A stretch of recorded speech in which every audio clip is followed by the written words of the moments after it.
In this video, we'll guide you through the steps to safely pack a McIntosh unit to ensure it stays protected during transit.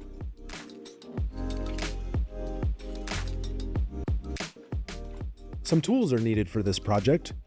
You'll need a couple of plastic bags, some stretch wrap, a socket wrench, and some tape. Bag the manuals, documentation, cables, and remotes separately. Set these items aside for later placement. Place the unit in a protective plastic bag.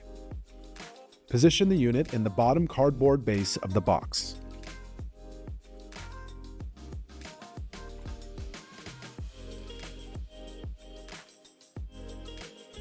Begin wrapping the unit with stretch wrap, starting at the sides and then going over the top and around the bottom pad to hold them together. Ensure a snug fit to stabilize the unit.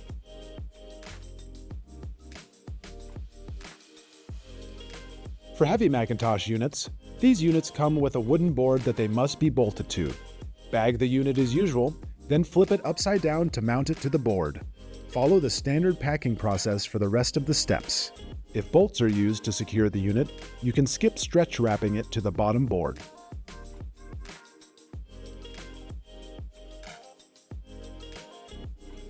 Secure the bagged manuals and documentation to the top of the unit stack with stretch wrap.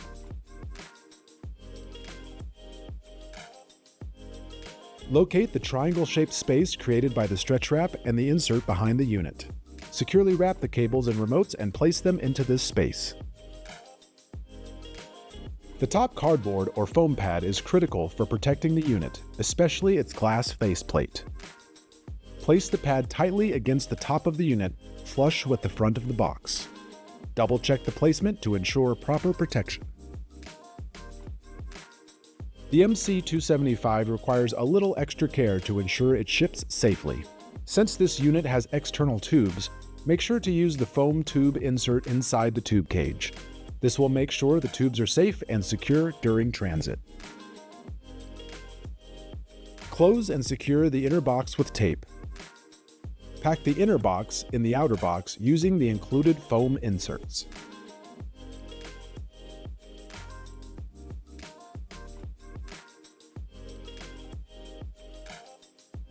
With these steps, your McIntosh unit is now securely packed and ready for safe transit. Follow these guidelines every time to protect these high-value units. Happy listening and safe shipping.